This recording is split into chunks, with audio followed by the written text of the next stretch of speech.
Hello, I'm Sandra Lam from local wedding forum called diety.com. I also have a personal blog called dresslikeStars.com. Dress like stars? Stars, STARZ. Nice. Like cheeseburger. Yes, I would love to have a blog called burger.com or something, but I think it's pretty hard to get it. Anyways, would you mind sharing one or two blog topic or thing that you think might be interesting or provocative or fit into Asian market? Because bloggers in Hong Kong or even in Taiwan, they usually blog about random stuff or random interests. They don't have a theme, a topic. But then I'm wondering if you have any idea that an interesting topic might fit into Asian market. I'll go back to what I said earlier, that the things that I'm most interested in is anything that someone is super passionate about, right? If whatever it is that, because it's different for every single person in this room, right? Every single person has something that they are obsessed about. And whether it's that spoon collection, they've got like 200 spoons on their wall, or the Elvis tattoo, or whatever. And that's where I find really that's just me personally, that's what I find engaging. I'm actually more connected with the bloggers that do just the random stuff, right? Because I think more of our users are just people, it's in the internet world, everyone's famous not for 15 minutes, but to 15 people. They have the average WordPress blog gets just 10 or 20 page views per day. So it's really only a couple of folks going to each one. There's the outliers, the cheeseburgers, the CNN of the world. But that's actually only about the top 100 blogs are about, call it 25, 30% of our traffic, which is, this is major media. This is, some of the best, most well-organized voices on the web. What's more interesting is the 60 or 70% of our traffic, which is, another 6 million folks talking about every single topic imaginable. I think that, the beautiful thing about the internet is there's not one thing that has to connect us all.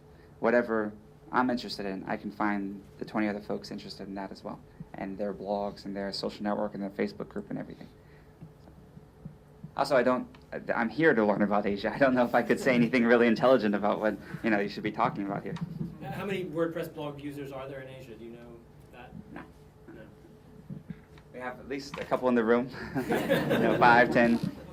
One interesting thing we discussed earlier is about games. How do you see games, the impact of games and gaming on the future of the internet? Yeah. So to me, one of the reasons that Facebook is so engaging is that there's actually an area of human-computer interaction. It's a very fast-growing field called game-like elicitation methods, or GIM for short. Basically, ways to make the things that we're doing anyway, websites, education, everything else, more like games. Basically, why, do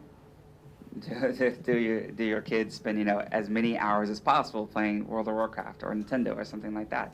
I personally love the Wii. The Wii is amazing. It's because it's fun, right? And if you can combine that with something that's generating value or educating or, providing value, you have some really powerful, I don't know the best way to put it, some really powerful possibilities, right? Because you have something with the engagement of a game and the value of this other stuff that we're doing that's not as interesting as a game. So, how would this work in concrete terms? Would you get with a software package, or in terms of working in an office, would you get points for sending emails? I hope not, right? you should lose points for sending emails.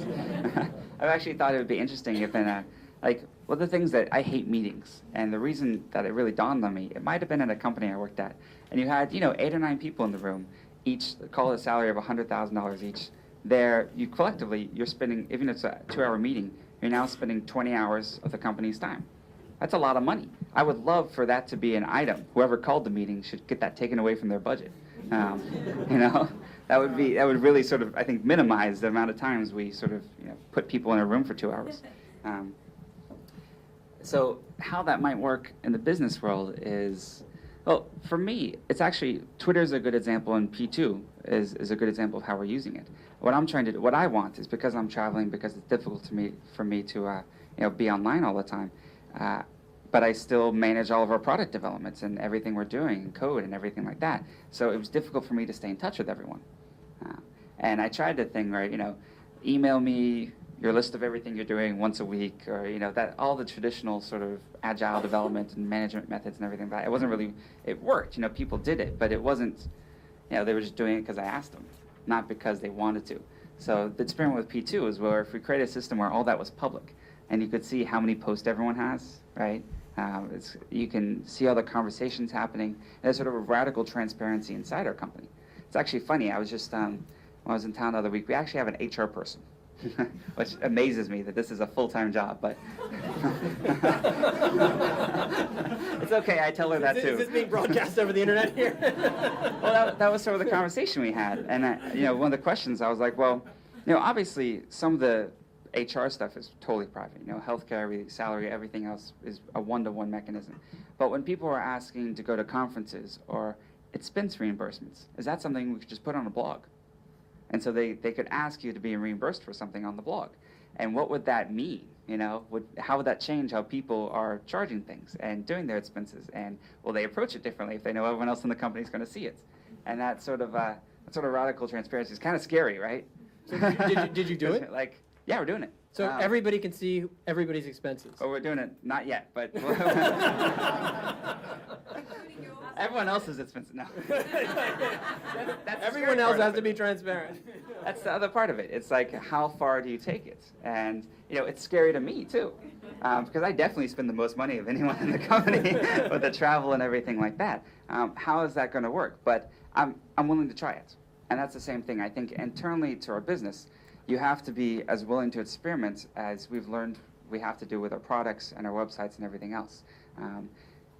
It's so easy, even just, where we, as small as we are and as young as we are, there's things that get sort of ingrained, right? Why are we doing this? Because that's how we used to do it. But there's never really an examination of why. That's why I actually love when new people join, because you can really have a sense, actually everyone who joins Automatic works in customer support for 3 weeks. Whether they're a VP or secretary or an employee, they all do customer support. And one of the reasons I love that is that's very much an area, even for us, where the ways you do things is sort of the way you do things going forward. And that doesn't create the best experiences. So, bless you. I love hearing someone's new perspective on, really fundamentally questioning your assumptions. And that's the only way you're going to be able to move forward. And for businesses, you have to constantly question, why are we doing things this way? The other idea that we might do as well is just rather than doing like expenses where people have to ask for reimbursements, just trying to get every single person in the company a credit card, which is common in some of these larger companies, and it makes so much sense when you think about it. But it also creates a little lack of transparency, so how can we balance that with the idea of having all the expenses be public? I don't know, but we're going to experiment. We're looking at if we can screen scrape like the American Express site and sort of bring it automatically into the blog.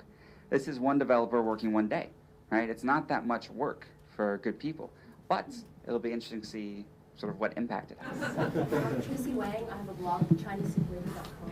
Chinese Soup Lady. Cool. I'm just wondering, when you implement these things like this HR, the expenses, do you do a poll with the company and ask the people, or do you just go ahead and do it like P2 and? We're definitely not a democracy. Did everybody in the back hear the question? Yeah, no, you did not. When you're implementing one of these radical new policies like the transparency, do you do a poll in the company before doing it? We should, because we own a polling company, right? But not too much. For me, I feel like my role, the most important thing I do is talk to everyone and get the input, but ultimately make decisions, right? And I think that when you have an open source projects, you would think it'd be like a pure democracy, where every decision is sort of voted on by the community, but actually very few of the successful ones are. The common role, my role in WordPress, Linus Torvalds' role with Linux, is called benevolent dictator, right? And it's abbreviated BDFL, benevolent dictator for life. And you just sort of need someone to, when push comes to shove, just make a decision for things. Because when you have, a committee, we've all been on committees, right? The more people involved with a decision, the less likely it is to be good. So.